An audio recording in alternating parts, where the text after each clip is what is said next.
샬롬 8월 14일 토요일입니다. 한 주간 하나님과 함께 하시며 동행하신 여러분의 삶 가운데 하나님의 풍성한 은혜와 소망이 함께 하시기를 기도합니다. 이 시간 함께 나눌 말씀은 요한복음 4장 14절에서 19절 말씀입니다.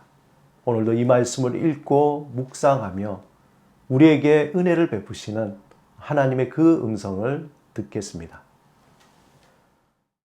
내가 주는 물을 마시는 자는 영원히 목마르지 아니하리니 내가 주는 물은 그 속에서 영생하도록 솟아나는 샘물이 되리라. 여자가 이르되 주여 그런 물을 내게 주사 목마르지도 않고 또 여기 물 기르러 오지도 않게 하옵소서. 이르시되 가서 내 남편을 불러오라. 여자가 대답하여 이르되 나는 남편이 없나이다. 예수께서 이르시되 내가 남편이 없다 하는 말이 옳도다. 너에게 남편 5이 있었고 지금 있는 자도 내 남편이 아니니 내 말이 참되도다. 여자가 이르되 주여 내가 보니 선지자로 쏘이다. 우리의 몸은 70%가 물이라고 합니다. 그 말을 잘 생각해 보면 참 신기합니다. 우리의 몸무게가 100kg라고 한다면 실제로 70kg는 물이고 나머지 30kg는 뼈나 살이나 장기 등 그런 무게라는 거죠. 몸무게가 50kg 정도인 사람은 빨래를 짜듯이 물을 쫙 짜내면 15kg 정도만 실제로 남는다는 그런 이론입니다. 그렇게 생각하면 물이 우리 몸에서 얼마나 중요한 것인지 새삼 느끼게 됩니다. 몸 안에 충분한 물이 있어야 몸의 모든 기능들이 원활하게 움직인다고 하는 것이죠. 오늘 함께 읽은 말씀은 그 본문에 동일하게 물에 대한 이야기입니다. 우리에게는 너무나 익숙한 말씀인데요. 오늘 본문에서 예수님은 예루살렘을 떠나 수가성에 도착하게 됩니다. 아마 너무나 오랫동안 걸어왔기 때문에 예수님은 굉장히 지쳤을 것이죠. 6절에도 표현되었듯이 예수님은 피곤하여 쉴 곳을 찾다가 바로 야곱의 우물에 잠시 머물게 됩니다. 그때 시간이 6시라고 했는데 유대의 시간 6시는 현재 정오 12시 정도에 해당이 됩니다. 이때 예수님은 그곳에 물을 깃는 여인에게 물을 좀 달라고 요청을 했는데 그런데 그 여인이 퉁명스럽게 대답하는 겁니다. 예수님과 마주한 사마리아 여인, 그 여인은 어떤 여인이었을까요? 대낮에 혼자 물을 길러 왔다는 것은 사실 평범하지 않다는 것을 보여줍니다. 예수님과 그 여인의 대화가 오고 가면서 그 대화는 긴장과 또 불편함이 고조가 됩니다. 이러한 어색하고 불편한 대화 속에서 예수님은 여인에게 이렇게 말합니다. 내가 주는 물을 마시는 자는 영원히 목마르지 아니하리니 내가 주는 물은 그 속에서 영생하도록 솟아나는 샘물이 되리라.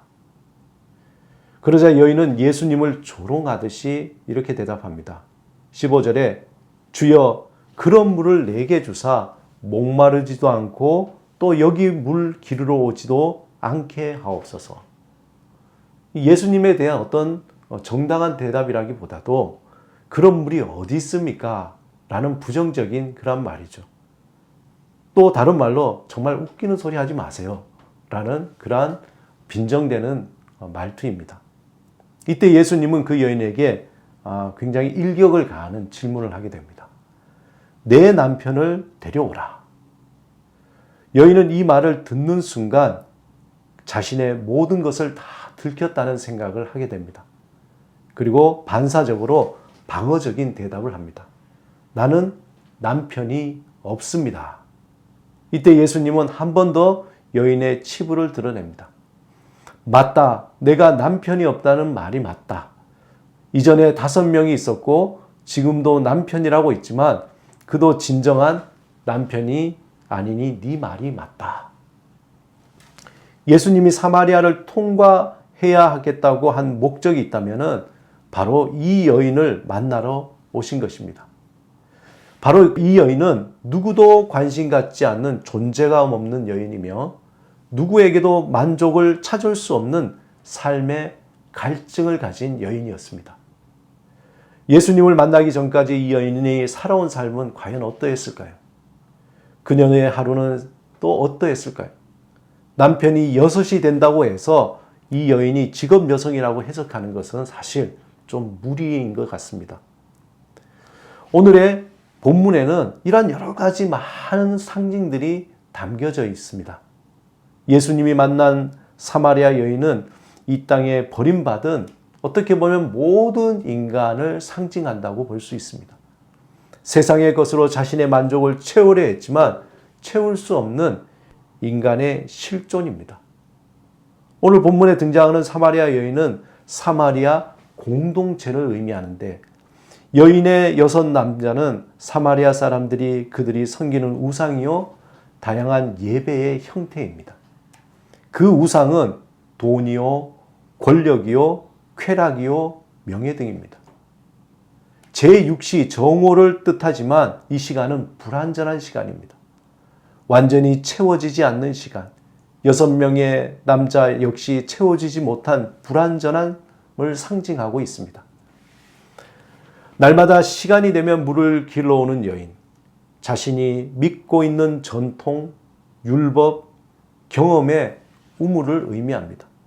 그곳에서 물을 기르러 와서 그 물을 마시지만 자신의 그 갈증은 더 해소되지 않고 오히려 더 깊어질 뿐입니다. 매일 반복되는 삶 속에서 그 갈증을 채우려 여섯 남자를 만났지만 여전히 자신 속에 있는 공허함과 갈증이 채워지지 않고 해소되지 않습니다. 그 여인의 일생은 날마다 반복적으로 살아가면서 채울 수 없는 헛된 신기루를 쫓아 분주하게 살아가는 우리들의 모습.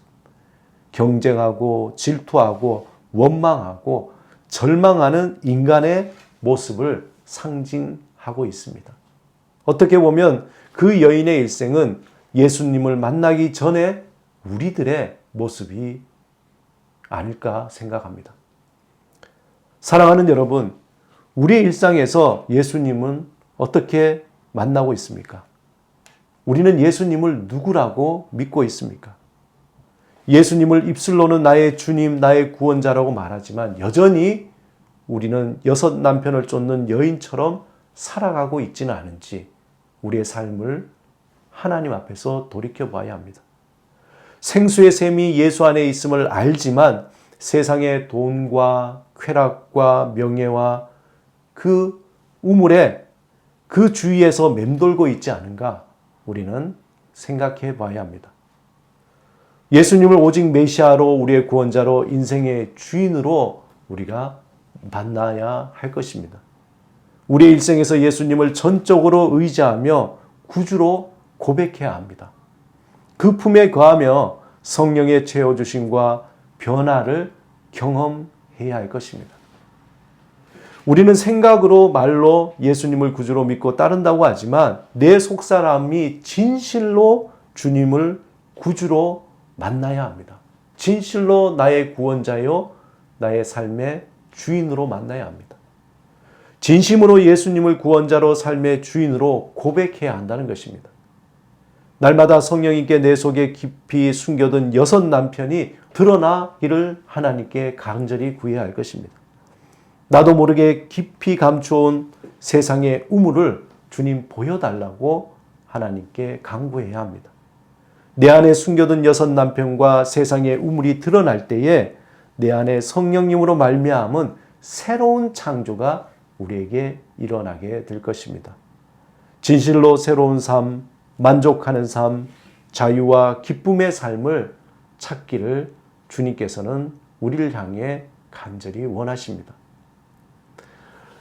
날마다 세상의 우물을 거부하고 예수 그리스도 안에서 주님이 주시는 생수를 마시며 새 창조의 삶으로 자유와 기쁨으로 살아가는 오늘 하루 우리의 삶이 되시기를 주님의 이름으로 축원합니다. 오늘 우리에게 생수를 주시며 우리에게 기쁨과 만족함을 주시는 주님을 향해 기도하겠습니다. 주님, 우리 안에 세상이 주는 물로 살아가는 삶을 버리게 하소서. 주 안에서 영원히 목마르지 않는 생수를 마시며 새 창조의 삶을 살게 하소서. 우리 안에 숨겨둔 세상의 헛된 것들을 거두어 주시고 성령 충만함으로 새 창조의 삶을 살게 하소서. 예수 그리스도 이름으로 기도드립니다. 아멘.